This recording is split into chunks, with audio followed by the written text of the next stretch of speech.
Okay, I'm recording it anyway. Maybe I can save it on a hard drive later and go ahead and delete it off my computer. My computer may shut down from memory overload. We'll see. So it is being recorded. Moving forward. So the assignments that were due last week, we're now moving forward with those. I get that it's going to show it having been due earlier. We're not so concerned about that. I mean, that's not a big deal. I can change the date that it's due. At this point, you should be aware of what your grade in SAMS is. If you have a question about that, I would prefer that you not ask it necessarily on this forum. Okay, my internet connection was unstable again, so I'll repeat.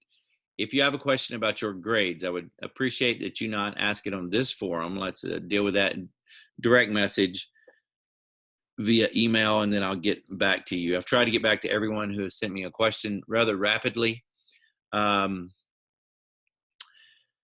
Our grades this 9 weeks, I don't know what we're going to do as a district. We have not been updated on that. I'm assuming we're still going to take some form of grades. I don't know how many or what that will look like. I do know that I'm going to expect you to have notes. I do know I'm going to expect you to transcribe those notes. And I do know that I'm going to attempt to have a couple of tests during that time period. And there may be an essay that you write or two. That will all be potentially adjusted by the email on the 31st. I do know now that they're going to attempt to give you credit based on some type of formula of the work that you will be doing this year. That we've been instructed by Cambridge to continue instruction. So that's what we're going to do. Our district expects it of you, of me, and we're going to move forward. The school year is not over. Learning is not over. Teaching is not over. And this facilitates an effective classroom environment. So we're going to move with that. Okay, so here's what I'm thinking. And hopefully there won't be that many problems with it. I'm going to share my screen. I'm going to switch to PowerPoint mode in a moment, and I'm going to switch my screen. Here's what I expect of you. You already have your assignments based on the videos and your Cambridge Thin prep book. Those assignments stand as assigned.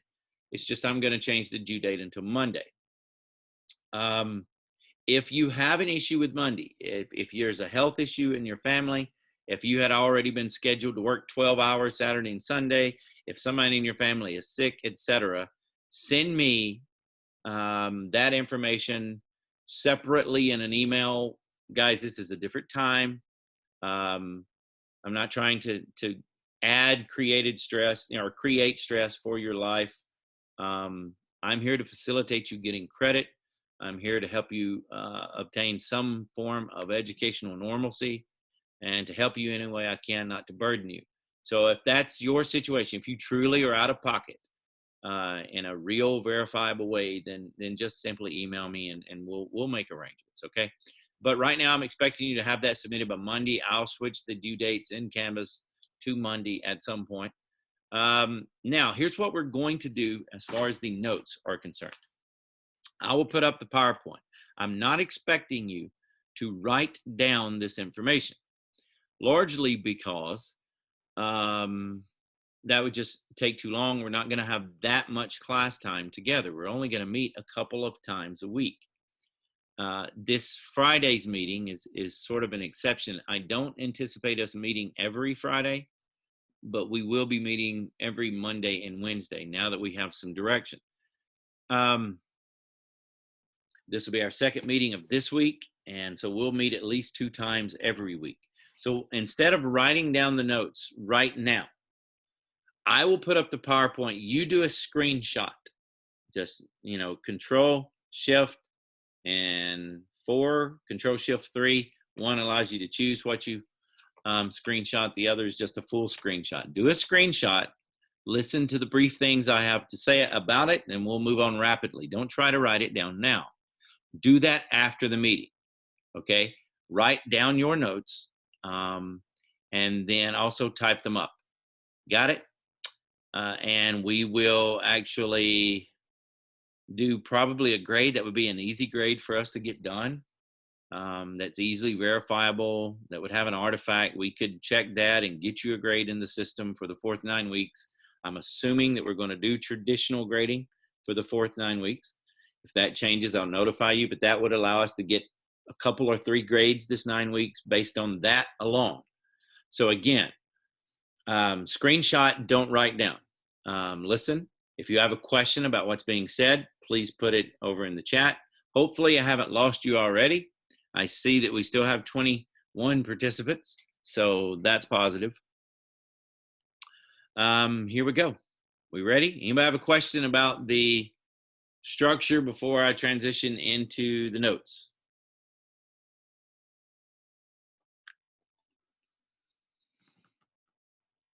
Question opportunity disappearing in 5.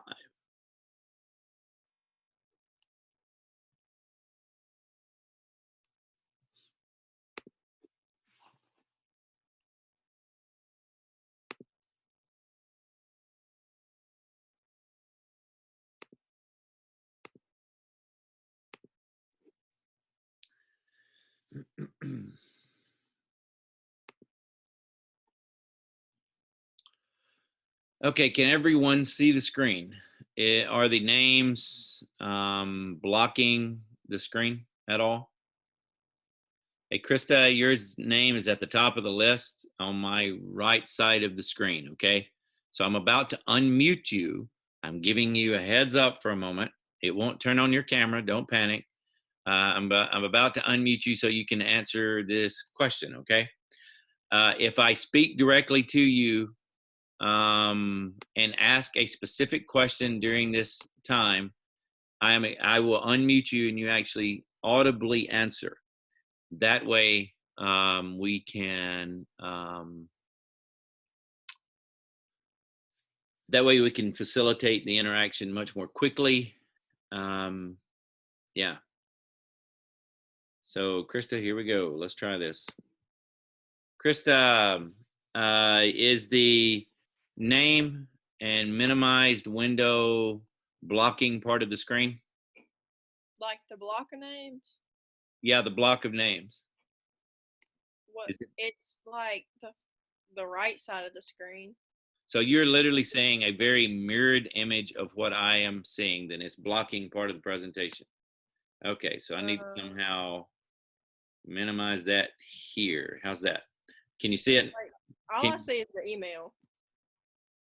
Oh, you don't see the PowerPoint? No, sir.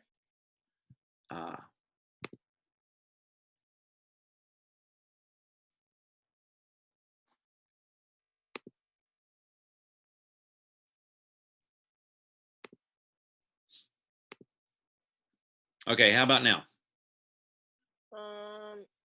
Yeah, the name block, I mean the name thing is, but you can like slide it off so only half of the names like show.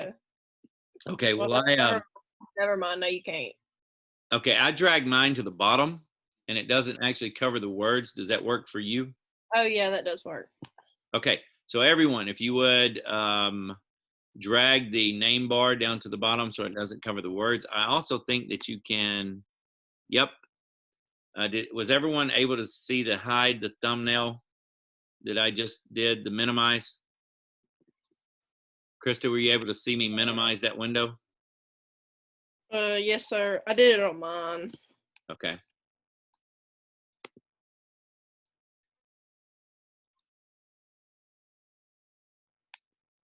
Okay. So let's begin, shall we? Remember, just do, all right, Krista, you can go ahead and mute yours back. I know that for one class, you may have already seen this. My internet connection was unstable. I know for one class, you may have already seen this. For another, no. Let's just start here. Again, screenshot. Screenshot, don't try to write it. Remember, we were discussing cities and urban reforms, that we had state reform, we had state, city, and federal reforms. We were talking about city reforms. They were the most obvious. At the city and state level, one of the worst entities that progressives hated were the political machines. And we disregard this portion here. the Seth Low part. So hang on. Disregard this. A lot of reformers tried to run for office themselves. A lot of college professors did during this era of time. Woodrow Wilson himself, if you remember, before becoming governor, was on staff. I believe it was at Yale. You can research that later. But anyway, a lot of people ran against them, some unsuccessfully, some not. What this actually wound up doing is pushing the political machines themselves into progressivism because they wanted to stay relevant. That actually happened. That's one of the more ironic, hang on a moment. One of the more ironic moments in US history where these political machines, which had existed only for power, become one of the agents of change during the progressive era. You can see elements of some of the earlier populist movement participants in the progressive era, though not as extreme. For instance, cities taking over utilities would have sort of mirrored the socialist goal. And today it would be hard to imagine, as we've discussed, a private utility actually providing water for you. We've discussed, I believe, that by 1915, 66% of American cities had some form of city-owned utility. That was a major progressive reform that happened at the city level. And again, city-level reforms were oftentimes more visible because if you build a park, if you build a bathhouse, if you provide free kindergartens or lodging houses for the homeless, or if you improve sewage or fire, then obviously that's noticeable. Some of the other reforms at the state and federal level, not so much. At least as physically visible immediately.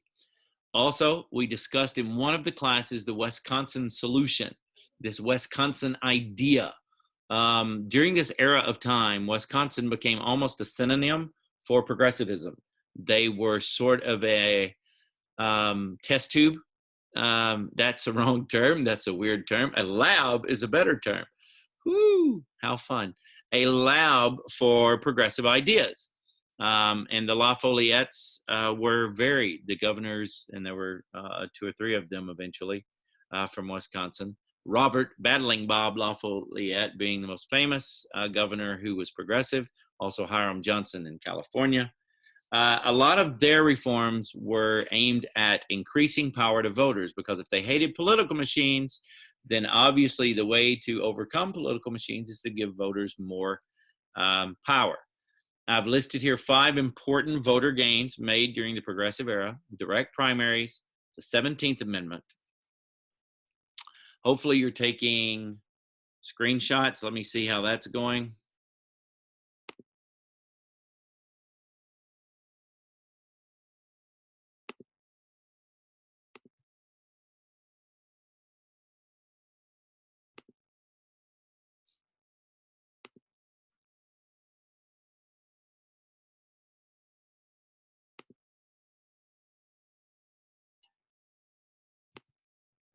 Cameron, I'm about to unmute you. Prepare.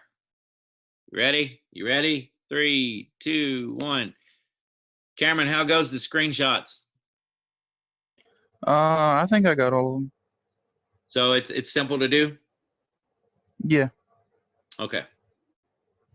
I'm putting you back on mute. So the 5 important state reforms. Direct primaries. Up until this time, if you remember,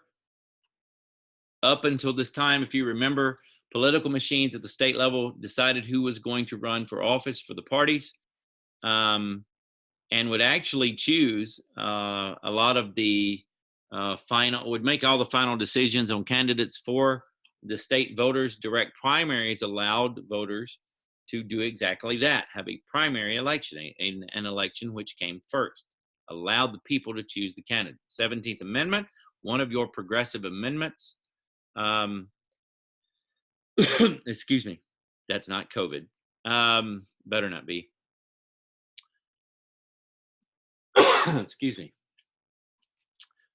17th Amendment allowed popular election of senators rather than the legislature actually appointing them. Initiative is one form of putting a potential law on the ballot.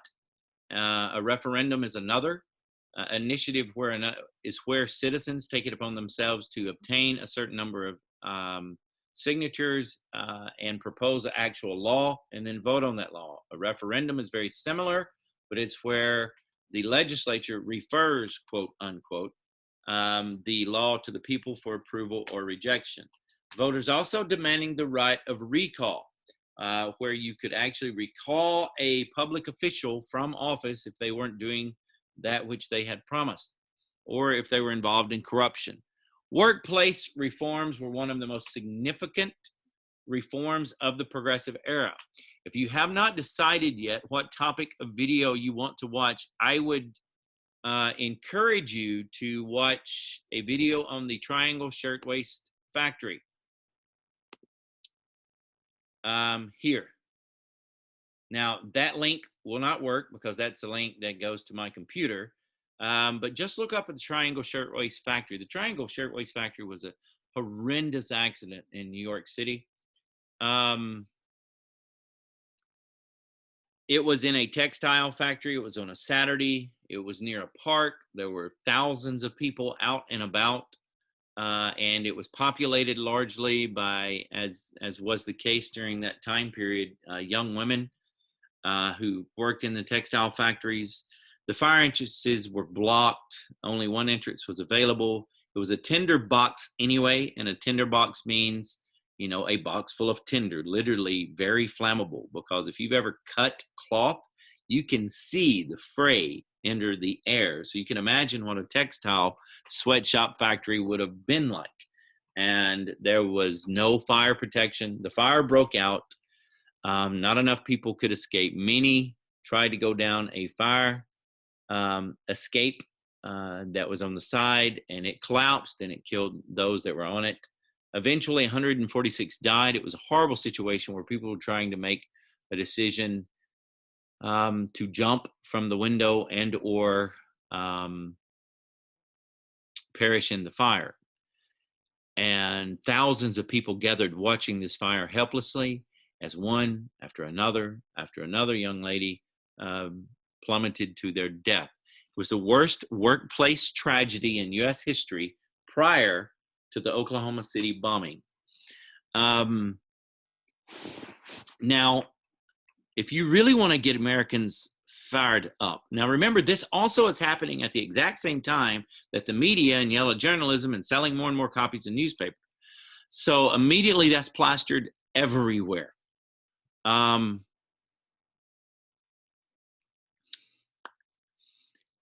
people are incensed. They demand changes. And New York becomes one of the very first states that actually passes significant work form legislation based on this. The Triangle Shirtwaist Factory was a horrible tragedy. And out of that tragedy came some significant state-based laws. Other states began to follow suit. A lot of states began to develop Department of Labors, much like existed at the national level. Which was created during that same period of time as well. Obviously, employers began to take their cases before the court system, and some eventually made it to the Supreme Court, where they actually struck down some of the progressive movements' state laws that protected the workplace. For instance, as you see on your screen, Lochner in New York, cutting down maximum hours for bakers. But reformers began to change the way they worded some of these laws, began to have some success in court. And you can see the example on screen, Mueller versus Oregon, which limited the laws for laundry workers. Child labor reforms were very successful. I am about to unmute. Let me see here. Hang on. I'm about to unmute. Can't. There we go. Katie Beth, you're about to be unmuted. Prepare yourself.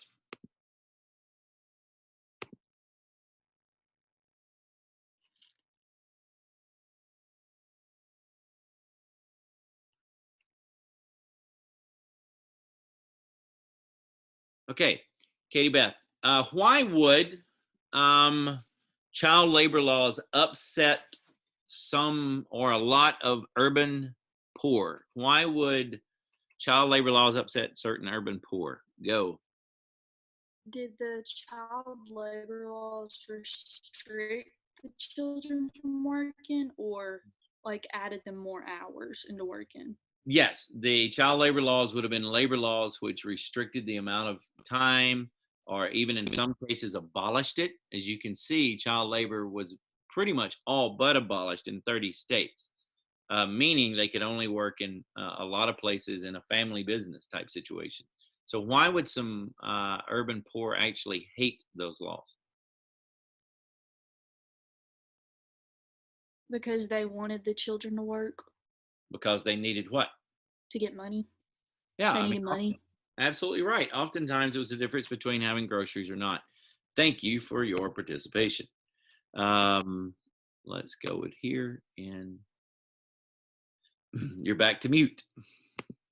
Good job. Federal reforms. Federal reforms really took off thanks to a president who changed the way that we looked at the presidency. As you know, Teddy Roosevelt is on Mount Rushmore. Teddy Roosevelt is one of the big five that are often mentioned as the most powerful or most influential presidents. Teddy Roosevelt, as you've already studied in our examination of Latin American imperialism, or imperialism in Latin America, should I say, and the Pacific, you realize that he oftentimes acted without congressional input, negotiated de facto treaties without having them pass through Congress, etc. He really established what it meant to be a 20th century president. And a lot of the reforms were initiated by him. And remember, he was a Republican president at the turn of the century who became president, the youngest at that time, the youngest president in U.S. history, because McKinley's assassination. Now, we've already talked about how he was a Navy president. We've already talked about him in relation to the Roosevelt Corollary and the big stick diplomacy. We have not talked about his domestic reforms. Now, oftentimes, as we have already learned, the media will nickname certain policies and policy agendas, and his became called the Square Deal. Do not confuse this with the New Deal later. Basically, I kind of give you the story there on your screen, how the media came up with that term. In 1902, he was arbitrating. By the way, he took over arbitration in a labor dispute between miners and mine owners. It would be hard to imagine a president doing that today. Okay, maybe not. Our president does do things like that now. But basically what he said was he told the mine owners that he was going to nationalize the mine. He was going to send in the army to work it, that America needed the coal for the winter. And that meant that the laborers would be out of work and the mine owners wouldn't be making their revenue. So he forced them into arbitration, and he came out with what he called a square deal for both sides. That's what he told the media. Well, the media ran with that, and from that moment on, all of his domestic policies became known as the Square Deal. So part of the Square Deal, in 1906, the ICC was authorized to limit the rates of unfair shippers. He took on railroads. In 1906, as you have already learned in our discussion with muckrakers, the Pure Food and Drug Act was passed. He also took on trust. He became known as the Trust Buster, if you remember. The Sherman Antitrust Act of 1890 was largely ignored by prior administrations, and he dusted that sucker off, and my internet connection was unstable, dusted it off, and took on trust. Roosevelt changed the office of presidency. He instructed his attorney general to go after certain holding companies that had been getting around state laws. Northern Securities Company, huge railroad monopoly, was the first he brought down. He also brought down the Beef Trust. He also took on the American Tobacco Company, one of the most powerful companies in America at the time. He took on Standard Oil. So that gave him the nickname of the Trust Buster. Yeah, he was supposedly practiced martial arts. Jiu-jitsu is what that political cartoon says. He protected the environment. He was the first real environmental president. You know how he got his nickname and the whole bear situation in Mississippi hunting. We won't go into that. But he was an outdoorsman. He was conservationist, and he appreciated the outdoors. Now, remember that Yellowstone and Yosemite had already been created to set aside areas of the West so that people could see what it was like when settlers first came west, blah, blah, blah. So they had set aside 35 million acres of land. In 1905, he picks a guy by the name of Gifford Pinchot to lead the newly created U.S. Forestry Service. And he begins to listen to his recommendations. And at his recommendation, he sets aside more than 200 million acres of national forests, mineral reserves, and water projects. Now let that sink in for a moment. All other presidents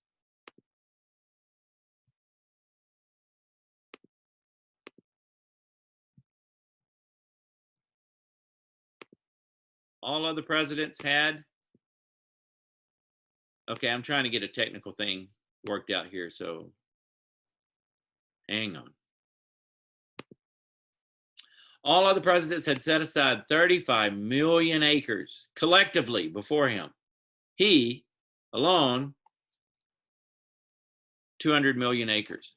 And then also the National Reclamation Act passed in 1902, set aside money for the sale of public lands and irrigate arid states. Now, keep in mind, this had an impact on something we discussed from first semester with Indian lands, if you recall, and the Dawes Act, and a lot of those lands being sold.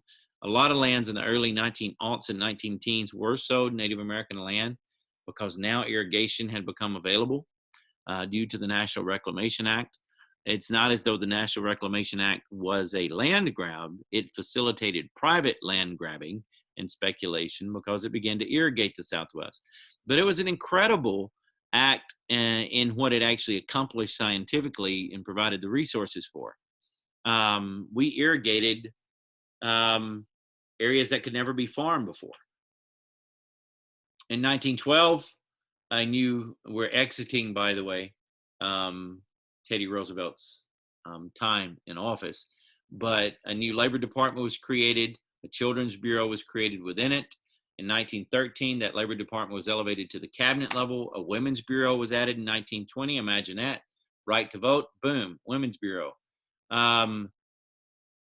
Labor was largely impacted by the progressive era. State level, federal level, local level, workplace protections for safety in factories, mills, mines, some states passing minimum wage legislation, protection for labor at the federal level, departments of labor being created at the state and national level. Labor was, for the first time, largely recognized at the table, so to speak. If you remember, during the labor union strikes, a lot of organized labor movements had been seen as being extremist, whether or not that was a fair label or not. But now labor is actually beginning to be protected, and we also have constitutional amendments. And we're going to stop there. I'm wearing you out. You're just listening to my voice. I'm going to stop the share. Hang on a moment.